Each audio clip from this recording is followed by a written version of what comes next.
Bueno, un terremoto político el que ha generado en Francia esta decisión de la justicia de condenar a 3 años al expresidente Nicolás Sarkozy. Ustedes ya han visto por un acto de corrupción en el cual él lo que hizo, según dice la justicia francesa, fue tratar de sobornar a un magistrado, ofreciéndole un cargo en Mónaco a cambio de que el magistrado le diera información sobre una investigación que se le seguía a su partido, al partido del presidente Sarkozy, por un proceso de presunta financiación ilegal de la campaña. Sarkozy en su momento dijo, no, yo no hice absolutamente nada, el magistrado finalmente no se fue a su cargo en Mónaco, aquí nadie me entregó información, por lo tanto nada se demuestra, pero la justicia ha dicho, sí, 3 años de condena, de los cuales 2 años son condonables y un año adicional se paga o en prisión domiciliaria o con un brazalete de seguridad.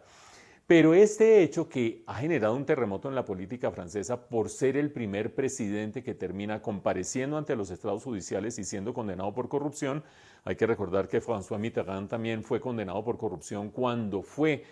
por hechos cometidos, cuando fue alcalde de París, pero nunca fue a los estrados judiciales al proceso, en este caso Sarkozy sí. No solamente es un terremoto político en Francia, sino que también trae ecos de una época que fue muy significativa en las relaciones bilaterales con Colombia. Ustedes han visto la información. Nicolás Sarkozy, cuando fue presidente de Francia, jugó un rol protagónico, o por lo menos quiso jugarlo, en las acciones tendientes al rescate de Ingrid Betancourt, que estaba secuestrada por las FARC. Dicen los que saben y dicen los informes que las distintas embajadas enviaban, la embajada de Estados Unidos en Francia y la embajada de Estados Unidos en Colombia, mandaban su información a Washington. Dicen en los distintos informes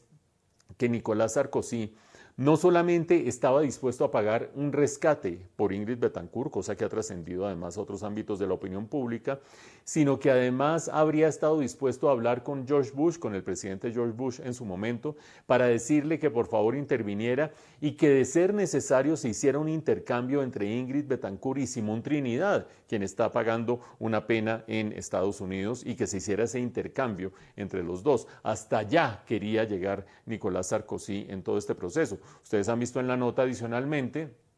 que le pidió al gobierno de Álvaro Uribe, al presidente Uribe, que liberara a Rodrigo Granda, quien había sido a su vez capturado, fue sacado de manera ilegal de territorio venezolano para traerlo a Colombia y capturado en Colombia, pues el gobierno colombiano lo terminó liberando a cambio de nada aparentemente.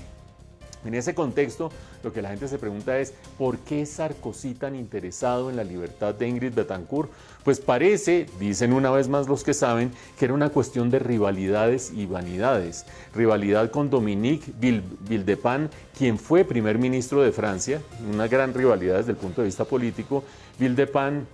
había sido amigo de Ingrid Betancourt desde que ella había estudiado la universidad en París siendo muy joven, y lo que Villepin había sido incapaz de lograr, que era avanzar en algo en la liberación de Ingrid Betancourt, lo quería lograr Nicolás Sarkozy para demostrar que podía más. En todo caso, entre tanta anécdota y tanta cosa, pues vean ustedes por las que termina pagando después de tantos años Nicolás Sarkozy, expresidente de Francia.